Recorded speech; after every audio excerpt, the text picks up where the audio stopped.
మనం ఒక బట్ట వేసి పూర్తిగా తీయవచ్చు అనమాట. 1902లో ఒక బ్రిటిష్ ఇంజనీర్ వచ్చాడు. ఆయన ఏం చేశాడు, ఈ హాల్ అన్ని స్తంభాలు చూసినాడు.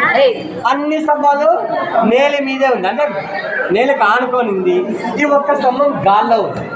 ఆ ఇంజనీర్కి అనుమానం, ఇదేమో కొండ మీద ఉంది, ఇదేమో గాల్లో ఉంది. ఇది ఎట్లా వాడు నిలబెట్టాడో, యా మాయతో నిలబెట్టాడో మనకి అర్థం కాలేదు. ఆ ఇంజనీర్ అనుమానం ఏమి, భూకంపం వస్తే ఇది పడిపోతుంది, ఈ స్తంభాన్ని మనము నేల మీద కూర్చోబెట్టాలి అని ఆ ఇంజనీర్ ఒక ఐరన్ రాడ్ తెచ్చి ఈ మూలిని కొద్దిగా ముందుకు తోశాడు. ఆయన ఇక్కడ తోసిన వెంటనే ఈ స్తంభం చూడండి, ఈ పైకాకు ఇట్లా పక్కకి టర్న్ అయింది.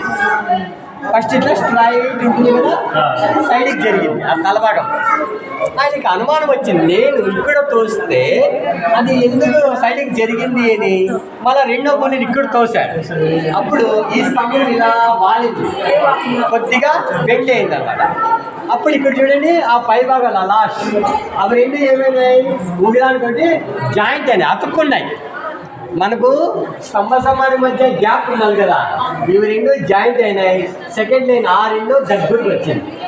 అప్పుడు ఈ హాల్ ఏమైంది, మొత్తం హాల్ అంతా షేక్ అయింది అనమాట.